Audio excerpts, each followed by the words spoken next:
वसुदेवसुतं देवं कंसचाणूरमर्दनं देवकी परमानंदं कृष्णं वंदे जगद्गुरु श्रीगोपाल कृष्ण महाराज की जय।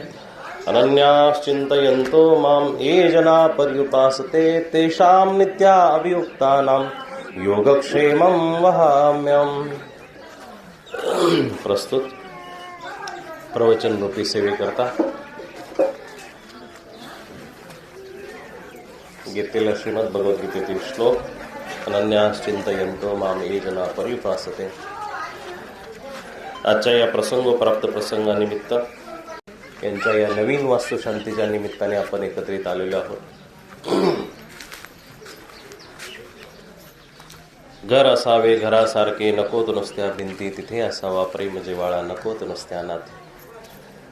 प्रत्येकाला जीवनामध्ये एक ठिकाण हवा असतो, प्रत्येकाला जीवनामध्ये एक थांबा पाहिजे आणि तो थांबा म्हणजे महत्वाचा जीवनामधला घर आहे। शेवटचा विसावा माणसाला भेटेल तेव्हा भेटेल, परंतु जीवनामध्ये माणसाला दररोजचा विसावा असण्यासाठी घर आवश्यक आहे।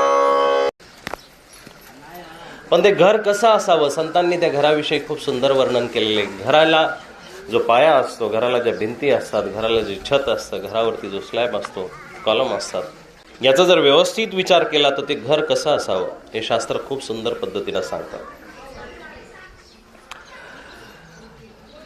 विटा मातीची वास्तू उभी राहत असते, घर उभं राहायला माणसाची आपुलकी आणि जिव्हाळा तयार होणं गरजेचं आहे। ज्या घरामध्ये जिव्हाळा आहे, ज्या घरामध्ये प्रेम आहे, ज्या घरामध्ये आपुलकी, ज्या घरामध्ये एकमेकाविषयी आदर आहे, ते घर आहे। त्याला घर म्हणता येईल, त्याला निवास म्हणता येईल,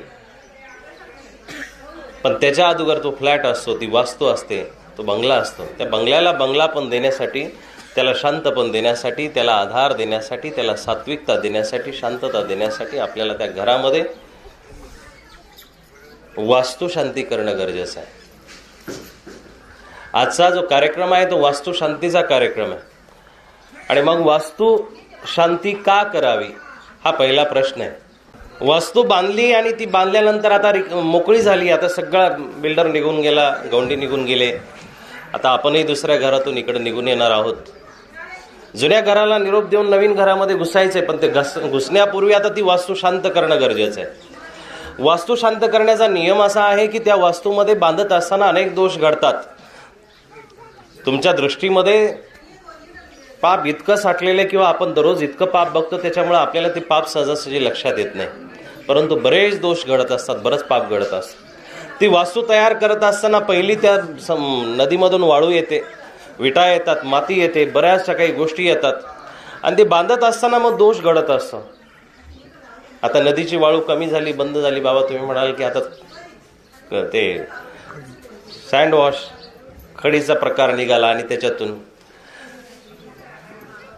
दादा आश्चर्य वाटेल तुम्हाला, त्या क्रेशरमध्ये जेवढ्यांचे क्रेशर आहे कृष्णा दादा, तेवढ्यांचं आश्चर्याची गोष्ट सांगतो की दरवर्षी एक का होईना माणूस त्याच्यामध्ये जात असतो। कुठलंही काम सहजासहजी तयार होत नाही। आपला समृद्धी हायवे ज्यावेळेस तयार झाला, हजारो माणसांचे जीव गेले आणि जीव गेल्यानंतर तिथं गेले, तिथंच गाडल्या गेले, त्यांना घराचा रस्ता सुद्धा भेटला नाही, शेवटचा संस्कार सुद्धा भेटला नाही, कोरोनासारखी त्यांची गत झाली। बरंचसं काम करत असताना अशा गोष्टी घडत असतात। जरी आपण सँड आणत असलो, वाळूचा प्रकार, आता वाळू जे आणत असतील त्यांना पण सांगतो की वाळूतून काय दोष घडतो। बरेचसे जे क्रियाकर्म चालतात नदीच्या कडेच्या गावांचे, ते क्रियाकर्म कुठं चालतात?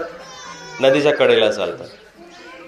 बऱ्याचशा स्मशानभूमी, आपण जर नदीच्या गावाच्या कडेला जर गेलो तर बऱ्याचशा स्मशानभूमी नदीच्या कडेला आहे आणि मग माणूस जाळल्यानंतर त्याच्या अस्थिही तिथं जाणार आहे। बऱ्याच वेळा अस्थि विसर्जनासाठी माणसं नदीमध्ये जात असतात आणि मग गेल्यानंतर बघा ती हाडकं त्या नदीमध्ये टाकल्या गेलेली आहे आणि टाकल्या गेल्यानंतर बरेचसे प्राणीसुद्धा त्याच्यामध्ये मृत पावलेले असतात, बरेचसे जीवजंतू त्याच्यामध्ये मृत पावलेले असतात आणि पाणी आता सुकून गेलं, पाणी संपलंय।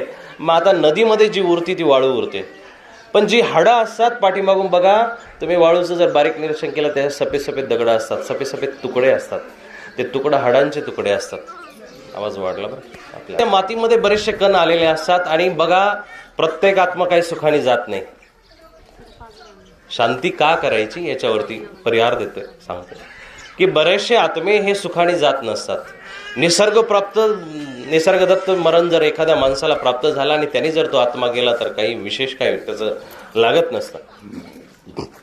पण तोच आत्मा जर कुठल्या ॲक्सिडेंटने गेलेला असेल, कुठल्या चुकीच्या साधनांनी जर त्यांनी मरणोपाय केला असेल तर त्या आत्म्याचा दोष लागत असतो, कारण तोच आत्मा शांत होत नसतो. आणि मग तो शांत नसलेला आत्मा भरकटत असतो आणि मग त्याच्या त्या अस्थी आपल्या घरापर्यंत पोहोचतात, आपल्या घराच्या प्रत्येक विटेला आधार देतात. हे झालं अस्थीचं झालं. विटेच्या थप्पीमध्ये, भट्टीमध्ये बऱ्याचशा जीवजंतूची हिंसा होते. त्याचं कारण असं की खूप दिवसपर्यंत तो अग्नी प्रज्वलित राहतो. विटा तयार करत असताना अग्निशिवाय काम चालत नाही. विटेची जी माती असते ती पण बऱ्याचशा नदीच्या पठारामधून कुठल्या तरी एखाद्या माळरानावरून ती आणलेली असते. त्याच्यामध्ये बराचसा तो भुस्सा जाळला जातो, अनेक जीवजंतू त्याच्यामध्ये टाकल्या जातात आणि त्याच्यातून ती भट्टीची माती तयार होते. म्हणून विटही अपवित्र झाली. सिमेंटचे चंद्रपूर जिल्ह्यामध्ये खूप मोठे मोठे प्लांट लागलेले, अल्ट्राटेकचे लागलेले, अंबुजाचे लागलेले, तुमच्या दालमियाचे लागलेले, मोठे मोठे प्लांट लागलेले. त्या प्लांटमध्ये मगाशी सांगितल्याप्रमाणे अशी गोष्ट घडत असते, जर एखाद्या कामगाराचा चुकून जर मृत्यू झाला तर तो मृत्यू बाहेर काढत नाही, मृत्यूदेह बाहेर काढला जात नाही, त्याला तिथंच तिलांजली दिल्या जाते.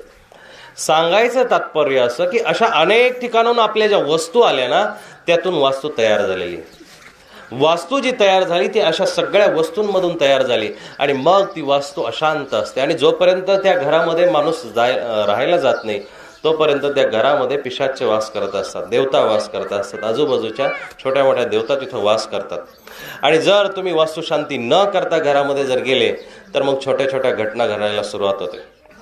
छोट्या छोट्या घटना घडायला सुरुवात होते, काहीतरी अपशकून घडतो, काहीतरी चुकीची गोष्ट घडते आणि मग त्याच्यातून मुख्य माणसाला धोका संभवतो घरामध्ये. आणि बऱ्याचशा माणसांचं काहींचा अनुभव असेल की मोठं घर बांधलं, मोठा बंगला बांधला, मोठं घरदार झाल्यानंतर सुद्धा आता घरात सुख नाही आहे बाबा, काय करावं. त्याचं कारणच हे, तुमची वास्तू अशांत झाली. हे पहिलं कारण. दुसरं, घरामध्ये सुख नसण्याचं कारण दुसरं पण आहे की ज्या घरामध्ये जी माणसं जशा पद्धतीने राहतात त्याच पद्धतीनं घर तुम्हाला आशीर्वाद देत असतं. तिला द्या मोकळं सोडून, जाईल फिरायला. सगळ्यांचं लक्ष वेधून घेतलंय तिनं. घरामध्ये जी माणसं असतात ती माणसं त्या घराला बरोबर त्याच पद्धतीनं तिच्या ऊर्जा तयार करत असतात. आणि मग वास्तू तथास्तू म्हणत असते. काय म्हणते? वास्तू तथास्तू म्हणते, जा तुमचं भलं होईल. मग तुम्ही भांडण करत असाल, जा तुमच्या कटकटी वाढत राहतील. तुम्ही शांत राहत असाल, जा तुमच्यातली शांतता वाढत. तुम्ही जर दररोज सकाळ संध्याकाळ तंतन करत असाल तर तुमची तंतन वाढत राहू. वास्तू ही काय म्हणते? तथास्तू म्हणते. म्हणून ह्या घरामध्ये घुसत असताना पहिल्यांदा जर घेऊन जायचं असेल, पाण्याचा कलश घेऊन जा अथवा न जा, तो भाग निराळा आहे, विधीचा भाग आहे. पण ह्या घरामध्ये घुसत असताना प्रथमतः शांती घेऊन जाणं गरजेचं आहे. ज्या घरामध्ये ज्या माणसांनी शांती घेऊन गेली त्या घरामधले भलेही त्याचे स्लॅब उंच नसू द्या, त्याचे मजले उंच नसू द्या, पण त्या घराकडे आदरानं पाहण्याचा दृष्टिकोन प्रत्येक माणसाचा असतो. प्रत्येक माणूस त्या घराकडे आदराने बघतो. हे वास्तुशांतीचं सगळ्यात महत्त्वाचं तुम्हाला निरूपण मी सांगत आहे. आदराने त्या घराला निर्माण करण्यासाठी आपल्याला त्या घराला तशा पद्धतीनं तयार करावं लागेल. मग घर असावे घरासारखे, नकोत नुसत्या भिंती, तिथे असावा प्रेम जिव्हाळा, नकोत नुसत्या नाती.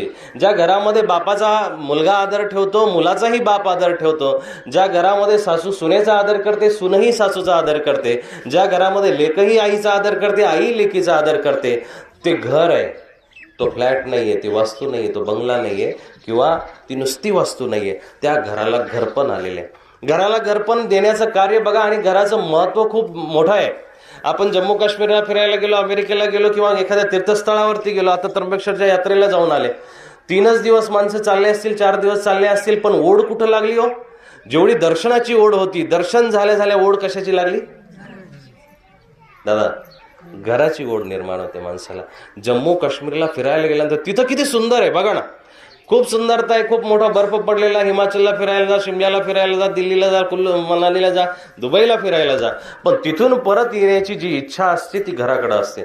घर तुम्हाला वापस बोलत असतं. आता तिथं याच्याही पेक्षा तुमचा साधारण पत्र्याचा कौलाचा बंगला असेल, घर असेल, त्याच्याही पेक्षा तिथं भारी भारी हॉटेल आहेत, AC लागलेले, तिथं फॅन लागलेले, सगळं काही लागलेलं आहे, मस्त डनलपच्या गाद्या आहेत, 4-4 1.5-2 फुटाच्या गाद्या आहेत, तरी पण आपल्याला तिथं झोपल्यानंतर कुठली आठवण येते? घराची आठवण येते. त्याचं कारण असं, हॉटेलमध्ये तुम्हाला जिव्हाळा भेटत नाही, हॉटेलमध्ये तुम्हाला प्रेम भेटत नाही, त्या भिंती तुम्हाला ओळखत नसतात, तिथल्या गाद्याही तुम्हाला ओळखत नसतात, तिथला फॅन तुमच्या ओळखीचा नसतं, बाथरूम ओळखीचं नसतं, AC इथला घरातला कोणाकोणा तुमच्या ओळखीचा, इथली धूळ सुद्धा तुम्हाला प्यारी असते, इथलं पायदान सुद्धा तुमच्या माहितीतलं असतं, इथलं फडकं सुद्धा तुमच्या माहितीतलं असतं, म्हणून घर तुम्हाला वापस बोलत असतं. हा घराचा जिव्हाळा आहे. पण याच्या उलटही बराच वेळा घडतं, याच्या उलटही घडतं की बराच 50-60 वर्षाचा प्रपंच होतो आणि अचानकपणे घरच्या कटकटीनं माणूस घरातून निघून जातो, तो शेवटपर्यंत येत नाही. ही घरातली अशांतता. म्हणून आपल्याला घर नुसतं निर्माण करायचं नाहीये. आज प्रत्येक माणसामध्ये जो अहंकार संचार झालाय, तो अहंकार माणसाच्या घराला खायला उठलेला आहे. आणि मग एका कवीनं म्हटलेले की घराची प्रत्येक जी काही वीट आहे, त्या विटेला प्रत्येकीला अहंकार आहे की घर माझ्यामुळे उभं आहे. घरातल्या प्रत्येक माणसाला वाटतं की घर माझ्यामुळे चालतं, माझ्यामुळे चालतं. घर चालवणारे तुम्ही कोणीच नाही, घर तुम्ही आम्ही चालवणारे कोणीच नाहीये. घर चालवणारा परमात्मा आहे. आजच्या चिंतनाचा श्लोक आहे, अनन्यास चिंतयन्तो माम ये जना परिपासते.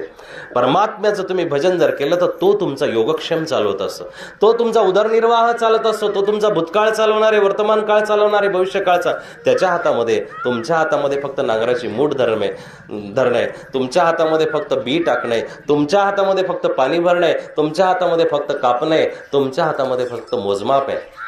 पण किती द्यायचं, कसं द्यायचं, कुठं द्यायचं हे ईश्वराच्या हातामध्ये. बघा ना, लेकरू जन्माला आलं, आईच्या पोटून आत्ताच लेकरू जन्माला आलेले, मायांना तुम्हाला अनुभव आहे. लेकरू जन्माला आलं आणि जन्माला आल्यानंतर आल्या आल्या लेकरू आई काय करते, त्याचं तोंड बघते आणि तोंड बघून स्तनाला लावते, दूध पाजण्यासाठी लावते. आता लावल्यानंतर आईच्या स्तनामध्ये दूध आलेलं आहे छातीमध्ये आणि बाळाला दूध प्यायची इच्छा आहे. आता बाळाने फक्त तोंड लावलं, आईनाही छाती पुढं केली, पण जे ओढण्याचं कार्य आहे ते कोणी शिकवलं असेल त्याला? जन्मजात बाळकाला दूध प्राशन करण्याचं जे कार्य आहे, जे काम आहे, जी कला आहे, ते कोणी शिकवली? कोणी शिकवली? परमात्म्याने शिकवली. त्याला जन्म ज्या क्षणी दिला त्या क्षणी माणसाला परमात्म्याने ते कार्य सुद्धा दिलेले. म्हणून तुम्ही आम्ही फक्त तो संयोग घडून आणू शकतो, पण मधलं जे काम आहे ते परमात्म्याचं, मधलं जे काम परमात्म्याचं आहे. म्हणजे गाडी कितीही भारी असू द्या, 10-20 लाखाची गाडी आहे, मस्तपैकी घेतलेली नवी कोरी गाडी आहे आणि टँक फुल करून माणसाने आणलेली. आता त्याचं सगळं व्यवस्थित आहे, कुशन चांगलं आहे, त्याच्यामध्ये एअरची बॉटल सुद्धा ठेवलेली, मस्त वास, सगळं काही आहे गाडीचं. पण माणूस नसेल तर गाडीला किंमत नाही. तो व्यक्ती जोपर्यंत ड्रायव्हर बसत नाही, मग ड्रायव्हर तो भाड्याचाही का असेना, 500 रुपये देऊन जरी त्याला बोलवलेला असेल, 900 की असेना, पण जोपर्यंत ड्रायव्हर बसत नाही गाडीला किंमत नाही. 50 लाखाची असू द्या, पण तोपर्यंत गाडी चालणार नाही. मुख्य जे तुमचा स्रोत आहे तो स्रोत तुमचा परमात्मा आहे. म्हणून संतांनी वारंवार प्रार्थना केली की अहंकाराचा वारा न लागो राजसा. आपल्याला तो अहंकाराचा वारा जोपर्यंत लागलेला आहे तोपर्यंत आपल्याला सुख सापडणार नाही, तोपर्यंत पत्नी आपल्याला नोकर वाटणार आहे, पोरं लेकर बाळू सुद्धा आपल्याला आपल्या हाताखालचीच वाटणार आहे.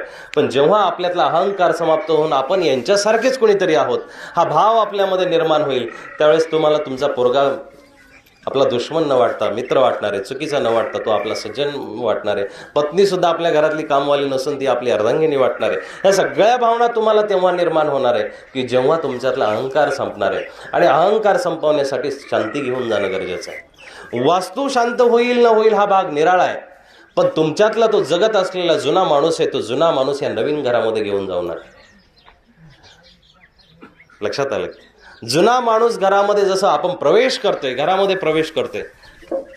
बरेचशी माणसं जी म्हणतात ना की सुख लागलं नाही, घरामध्ये गेल्यानंतर आम्हाला सुख भेटत नाही, काय भेटत नाही, त्याचं कारणच असं आहे, घर बदलवलं, जागा बदलवली, परंतु तो माणूस तसा आहे. तो माणूस जुनाच आहे ना दादा, तो जुनाच माणूस घरामध्ये घुसलेला आहे. मग तो अहंकारी असेल तसाच घुसलेला आहे, कामी असेल, क्रोधी असेल, मत्सरी असेल, नीतिमतेच असेल, चोर असेल, लंपट असेल, रागिष्ट असेल, कसाही असेल, तो परत तसाच त्या घरामध्ये घुसलेला आहे. म्हणून नवं घर सुख देत नाही. म्हणून ह्या घरामध्ये घुसत असताना वास्तू शांत तर करायची आहे, पण आपल्याला आपण सुद्धा शांत होणं गरजेचं आहे. आपण जोपर्यंत आपण शांत होत नाही, आपण जोपर्यंत नीतिमत्तेनं वागायचं शिकत नाही, तोपर्यंत आपल्याला त्या वास्तूमध्ये धन्यता वाटणार नाही.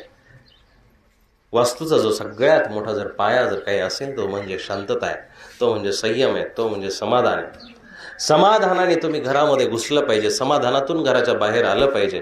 पण माणसाला एक मोह नावाची गोष्ट देवाने दिलेली आहे, ममता नावाची गोष्ट दिलेली आहे, माणसाला आशा नावाची गोष्ट दिलेली आहे. कितीही मोठ्या घरामध्ये माणूस लईतले वर्ष 2 वर्षच समाधानी राहू शकतं. त्याच्यानंतर माणसाला वाटतं नाही, आपल्या घरामध्ये अशी सुधारून घ्यायला पाहिजे. तर आपल्या घरामध्ये ही गोष्ट आहे ना, कुठल्या तरी दुसऱ्या बंगल्यामध्ये जातो, तो दुसऱ्या वास्तुशांतीला जातो, तिथं बघून आल्यानंतर त्या ठिकाणी त्यांनी दरवाजे बघितले, खिडक्या बघितल्या, सोफा सेट बघितले. मग त्याला आपल्या घरामध्ये आल्यानंतर बरं का, त्यांच्या घरचं जे आहे ना, त्यांच्या घरचे किचन खूप सुंदर बनवले. बाई आल्यानंतर वर्ष 2 वर्षातच पहिल्यांदाही यांच्याच आवडीचं बनवलेलं असतं, पण वर्ष 2 वर्ष झाले का बाबा हे आता आपण बदलवलं पाहिजे. मग त्यांच्यासारखा त्यांच्या घरामध्ये खूप सुंदर कपाट होतं, तसं आपल्या घरामध्ये घेतलं पाहिजे. त्यांच्या घरामध्ये खूप सुंदर सोफा होता, त्यांच्या घरातलं किचन लई भारी होतं, त्यांच्या घरातला गॅस ओटा लई भारी होतं. या आशेला कुठेही विराम नाही, कुठेही विराम नाही. आपण मरेपर्यंत ह्या आशेचे गुलाम आहोत, शेवटपर्यंत ही आपल्यापर्यंत राहणारच आहे. आपलं कधीही समाधान होणार नाही. म्हणून घरामध्ये ज्या क्षणी आपण प्रवेश केला त्या क्षणी आपण समाधान ठेवणं गरजेचं आहे. आणि जर समाधान घेऊन जर आपण गेलो तर राजाच्या महालामध्ये जरी गेलो ना आपण, तरीही आपल्याला आपल्याच घराचा आदर वाटणार आहे. राजासजी महाली सौख्ये कधी मिळाली, तुकडोजी महाराज किती सुंदर म्हणतात की राजाला जी महालामध्ये सौख्य कधी मिळाली नाही ती मला माझ्या झोपडीमध्ये सापडली आहे. राजासजी महाली सौख्ये कधी मिळाली, ती सर्व प्राप्त झाली या झोपडीत माझ्या. ती सर्व प्राप्त झाली या झोपडीत माझ्या. येता तरी सुखे या, जाता तरी सुखे जा. येता तरी सुखे या, जाता तरी सुखे जा. कोणावरी न बोजा या झोपडीत माझ्या. एखादा माणूस आपल्या घरामध्ये येत असेल ना, त्याला विनंती करा, बाबा माझ्या गरिबाच्या झोपडीमध्ये येतोय, सुखाने ये, आनंदाने ये. माझं घर बघून तू भलेही आला नसेल पण मला बघून ये. माझ्या घरामध्ये बऱ्याचशा चुका तुला सापडतील, माझ्या घरामध्ये बरीचशी अपूर्णता तुला सापडेल. तुझ्या घरासारखं कदाचित घर दिसणार नाही मला, पण मी माणूस चांगला आहे, मी माणूस सुंदर आहे. मग तू येतानी सुखाने ये आणि जातानीही सुखाने जा. पाहुणा घरामध्ये आल्यानंतर तो चहा पाणी घेईपर्यंत संतुष्ट राहतो, शांत राहतो. पण त्याची जर ती अपेक्षा पूर्ण झाली नाही, त्याला जर मनासारखं ते चहा पाणी भेटलं नाही, जेवण भेटलं नाही, तो अतृप्त होऊन जात असतो.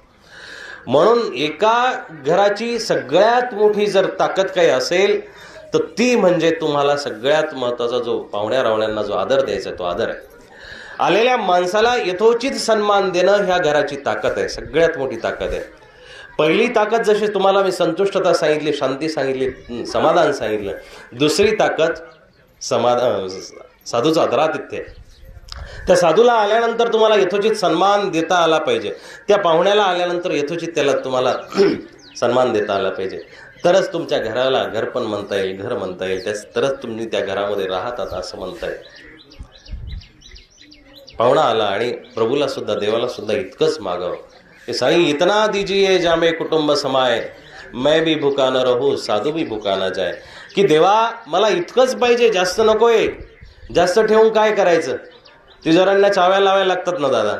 अति जास्त झालं तर लॉकर घ्यावे लागतात, लॉकर जास्त झाले का मग कुठंतरी जमा होत असतं, खतम होतं. चोर चोरी करतो, कुठंतरी उपभोग घ्यावा लागतो, नासून जातं, किंवा आपण त्या उपभोगाच्या लायकीचे राहत नाही. बऱ्याच वेळा असं होऊन जातं. आणि मग बघा, जीवनामध्ये जगत असताना काही गोष्टी तुम्ही बघताय की खरं सुख कुठे आहे. बघा, सुख घरामध्ये नाही आहे. जर झोप घरामध्ये असती, चांगल्या बिछाण्यावरती असती, तर फुटपाथवरती झोपणारा माणूस सुखाने आनंदाने कसा काय झोपला असता. झोप घरामध्ये नाही आहे, झोप तुमच्या अंतःकरणामध्ये आहे. तुमचं अंतःकरण ज्या दिवशी संतुष्ट असेल, तृप्त असेल, समाधानी असेल, तुम्हाला आनंदाने तिथं झोप लागणार आहे, मस्तपैकी झोप लागणार आहे. आणि ही वास्तूची पवित्रता करण्याचं काम तुमचं आहे, वास्तूची पवित्रता ठेवण्याचं काम तुमचं आहे. म्हणून सकाळ संध्याकाळ आल्यानंतर, आणि बघा घरामध्ये आल्यानंतर माणसाला आवर्जून चिडचिड होते की नाही? सकाळी जर कुठं बाहेर गेलं असेल, संध्याकाळी घरी आला माणूस की लागला कुंतन करायला, वसवस करायला, बडबड करायला. घडतं की असं नाही? त्याचं कारण असं आहे की आपण बऱ्याचशा गावांना, शिवांना फिरत असतो आणि मग तिथली जे अतृप्त आत्मे, पिशाचे निगेटिव्ह ज्या जागा असतात त्या जागा बाधित करतात माणसाला. बऱ्याच चुकीच्या ठिकाणी आपण लघवीला थांबतो, काही पाणी प्यायला थांबतो, कशालाही थांबतो, आणि मग अशा जागेवरून आल्यानंतर आपली जी काही चांगली ऊर्जा असते ती ऊर्जा निगेटिव्ह होत असते. आणि ती निगेटिव्ह ऊर्जा आपल्या घराकडे आलं या पॉझिटिव्ह ऊर्जेवरती भार ठरते आणि मग घरी आल्यानंतर आपण तनतन करायला सुरुवात करतो. म्हणून बाहेरून आल्यानंतर आपल्याकडं पहिल्यांदा जी प्रथा आहे जुन्या लोकांची, ती पहिलं पाणी देण्याची प्रथा आहे. आपल्या घरामध्ये आलेल्या व्यक्तीला पहिलं पाणी द्यावं. त्याचं कारणच हे आहे की तो बाहेरून निगेटिव्ह ऊर्जा, चुकीची ऊर्जा घेऊन आलाय, तो शांत व्हावा, तो इथं आल्यानंतर शांत झाला पाहिजे. हे पहिलं कारण आहे. म्हणून साधू साधारा तिथ्य घरामध्ये सगळ्यात मोठी दुसरी ताकद आहे. आणि जो साधू तृप्त होऊन गेला, जो अतिथी तृप्त होऊन गेला, त्या घरामध्ये कधीही कमी पडत नसते.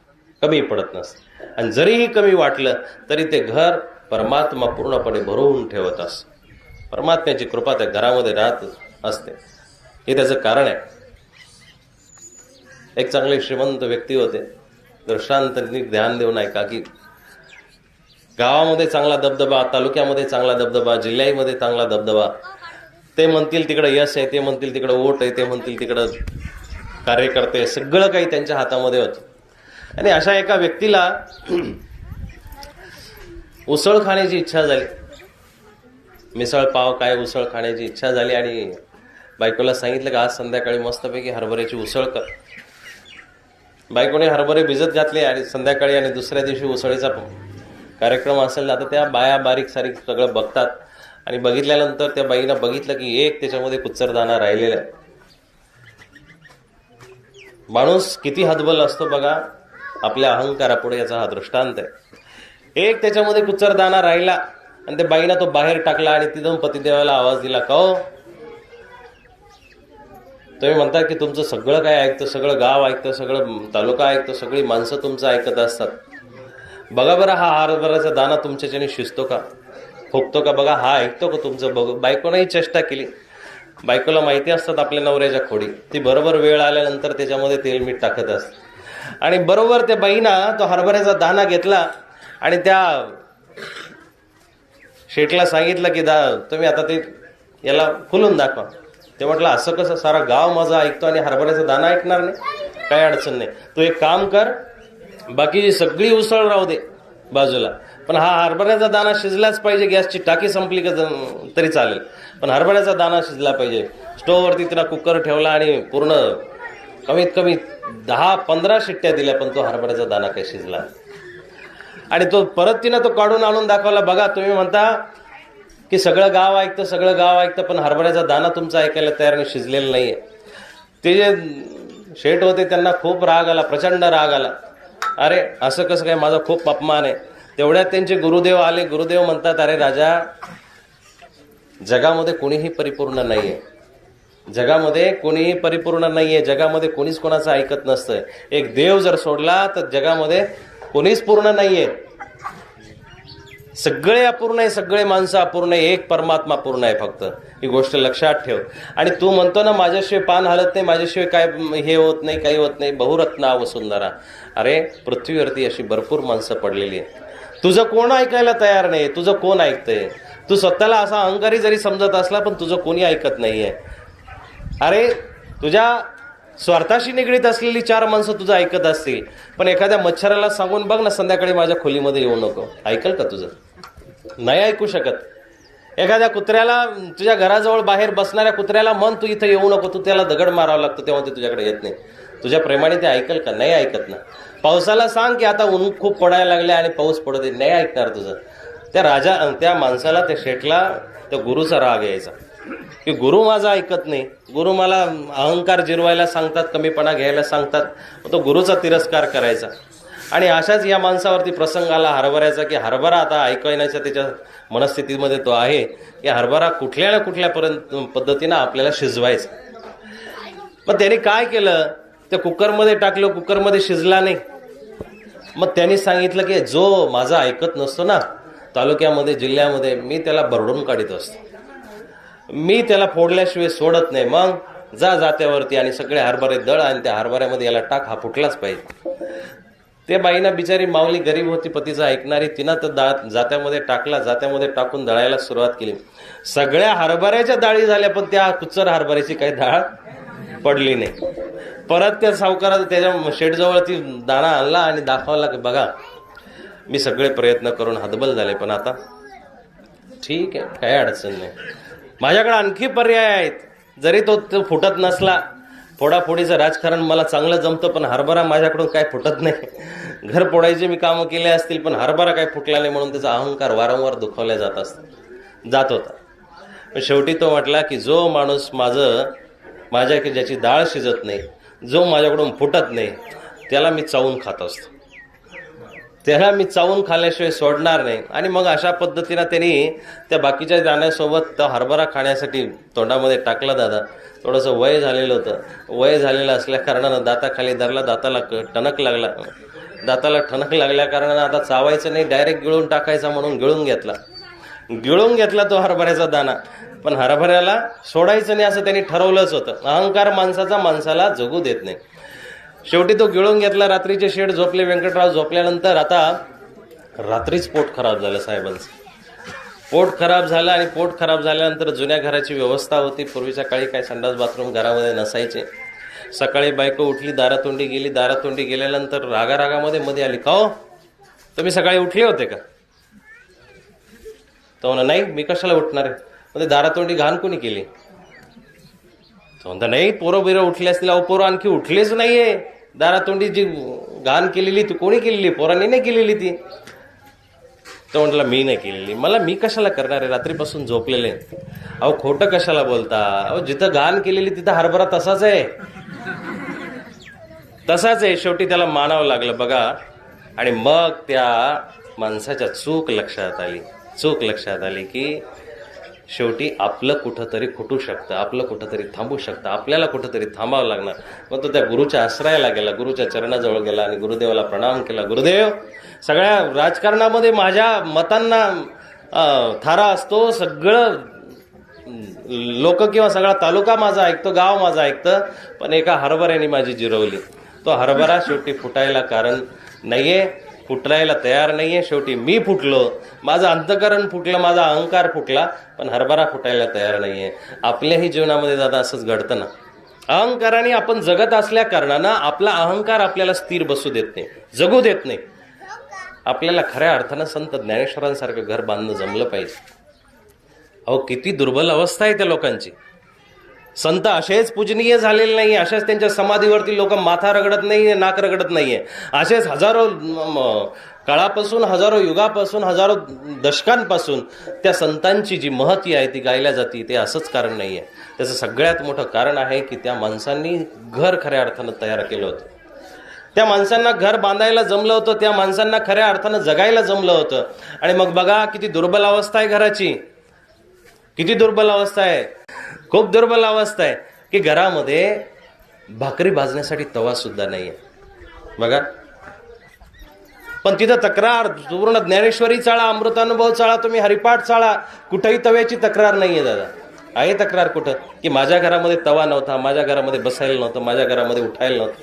अच्छा, तरुण पोरांना जर बघितलं, तरुण पोरांना जर विचारलं की कारे बाबांना तुम्ही नोकरीला लागत नाही, कारे बाबांना तुम्ही काम करते नाही, आमच्या पप्पाने मला फीस भरली नाही, आमच्या घरामध्ये शिकवायला दिलेलं नव्हतं, आमच्या घरात वातावरण नव्हतं तसं. मागून हसू नका, पुढे येऊन बघा ना. खऱ्या अर्थानं त्यावेळेस अशी तक्रार करतात आपली पोरं, मला पुस्तकाला पैसे नव्हते, मला असं नव्हतं तसं नव्हतं. ज्ञानेश्वरांनी, संत ज्ञानेश्वरांनी कुठं तक्रार केलेली आठवते तुम्हाला? ते भाऊ बहीण किती श्रेष्ठ आहेत.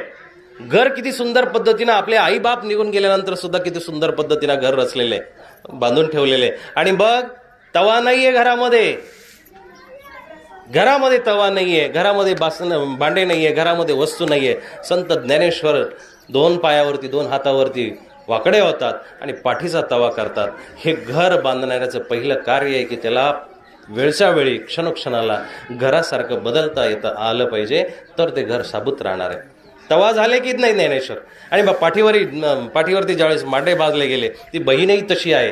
ती बहीण तक्रार करत नाही की ज्ञानेश्वरा अरे तुझी पाठ भाजेल, तुझ्या पाठीवरती कसे मांडे भाजू वगैरे वगैरे, काहीच गोष्टी नाही आहे. तिथं फक्त तो भाव आहे की आपल्या घराला आपल्याला साबूत ठेवायचं आहे. आपल्याला ह्या जगासमोर आपलं फाटकं दाखवायचं नाही आहे. आपल्याला ह्या जगासमोर आपलं शिवलेलं दाखवायचं आहे. आपल्याला ह्या जगासमोर आपली संतुष्टता दाखवायची आहे. आपल्याला ह्या जगासमोर खऱ्या अर्थानं आम्ही तृप्त आहोत हे दाखवून द्यायचे. मग घरामध्ये तुमच्या कितीही वाद असू द्या, घरातले वाद बाहेर तेव्हाच पडतात की घरातला माणूस फुटत असतो. घर का भेदी लंका ढाये. बिभीषणाला कुणीच दोष दिलेला नाहीये, कारण राम जिंकून आले. पण रावणाला खऱ्या अर्थानं मारणारा बिभीषण आहे. रावण कसाही असो, तो भाग निराळा आहे, तो भाग वेगळा आहे. रावणाचे दुष्चक्र दुष्कार्य जर बघितली तर ती गोष्ट निराळी आहे. पण रावणाला मारण्यासाठी जर खऱ्या अर्थानं जर फुटला असेल तर तो कोण आहे?